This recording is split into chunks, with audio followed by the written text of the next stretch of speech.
The return of my Coin Lady channel brings me much joy. Looking at the situation as it is now, it appears that Ripple custody was one of the major issues that we should have been concentrating on earlier. I have always said that this will be a major concern in the future. Almost everything we need for the big shifts to formally begin is here.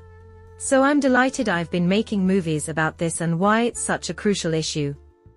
Not only do I mean price action when I talk about the major swings, but I also mean TradFi moves, which occur on the chain. Come on, let's go right into this post. This dates all the way back to November of 2024, when it was posted by XRP Drops. It mentions several use cases for banks and Ripple's custody guides. Ripple custody is the future of cryptocurrency exchanges. Here we have the digital asset custody instructions for banks, straight from the Ripple website. Quick guide for banks on digital asset custody. Instances where banks can put digital asset tokenization and custody infrastructure to use include hybrid or flexible key management models, multi-party computation, hardware security modules, and flexible deployments, cloud SaaS, customer-hosted environments, and operating and security models.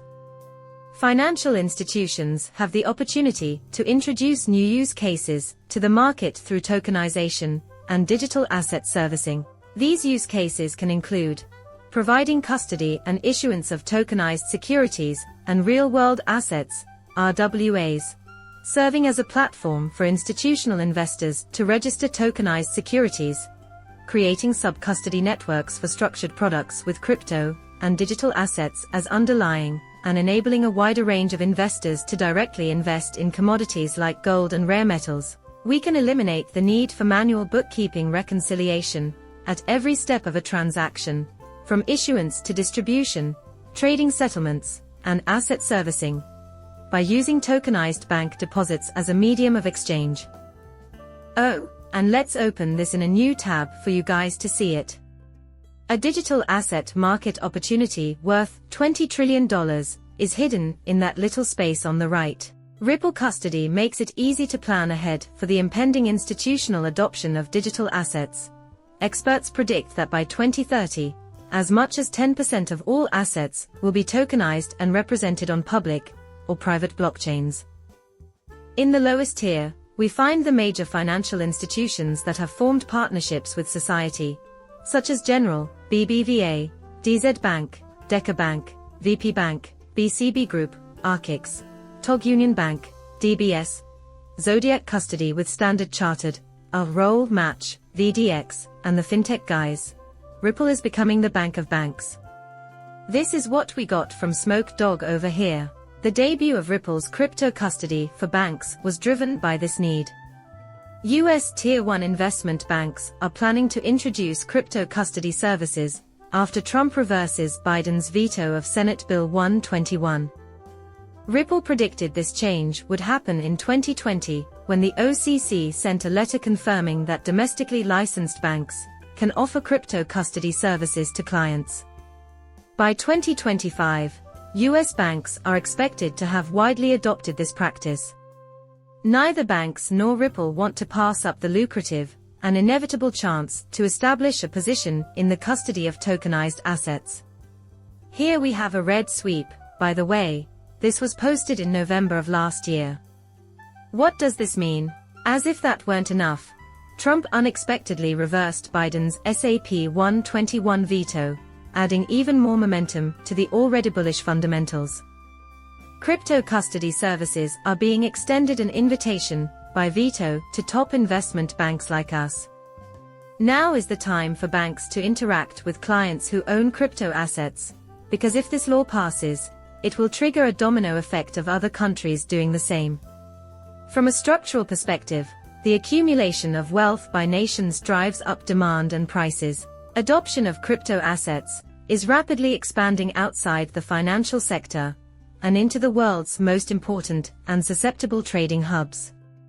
Financial institutions must seize this opportunity. At the very bottom, you can see the US Office of the Comptroller of the Currency. The OCC has lately given national banks and federal savings organizations more regulatory clarity, which is a relief.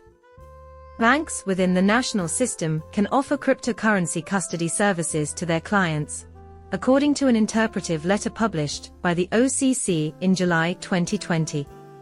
This is the bottom. At long last, the OCC kept moving forward with an interpretive letter dated January 4, 2021, that clarified that federal savings and loan associations and other national banks can employ stablecoins to execute payment activities within independent node verification networks (INV). Lots of buzz has been going about SAP 121 as of late, if we're looking at the current state of affairs. The impending repeal of Senate Bill 121 is the most important factor driving up cryptocurrency prices, and the fact that Bitcoin Bank can store cryptocurrency means you can borrow money against it. In a similar vein, how much would property prices be if everyone had to pay cash instead of taking out a mortgage? This is going to rock the boat, you know. Just to reiterate, institutions have previously informed you that this law, if passed, will likely lead to other nations following suit. This is because, fundamentally speaking, when one country hoards goods, it increases demand, which in turn supports higher pricing. Returning to our original topic, we have Fred Thiele, Chairman and CEO of Merrill Holdings, a Bitcoin mining company, telling us that fair weather winds are starting to blow Bank of America. Banks will quickly adopt cryptocurrency payments, according to CEO, once authorities approve. Now, I did mention this when it was officially announced, didn't I? Chris Giancarlo is someone who has been a long-time supporter of Ripple and XRP, dating back to, say, 2020, when the SEC case was announced, and we spoke about him a lot. You may put your faith in me, Fred. This individual is not only a former chair of the CFTC, but also a key figure in the Digital Dollar Initiative. The viewer's presence here is greatly appreciated. Thank you for watching my channel and for subscribing. I will see you later.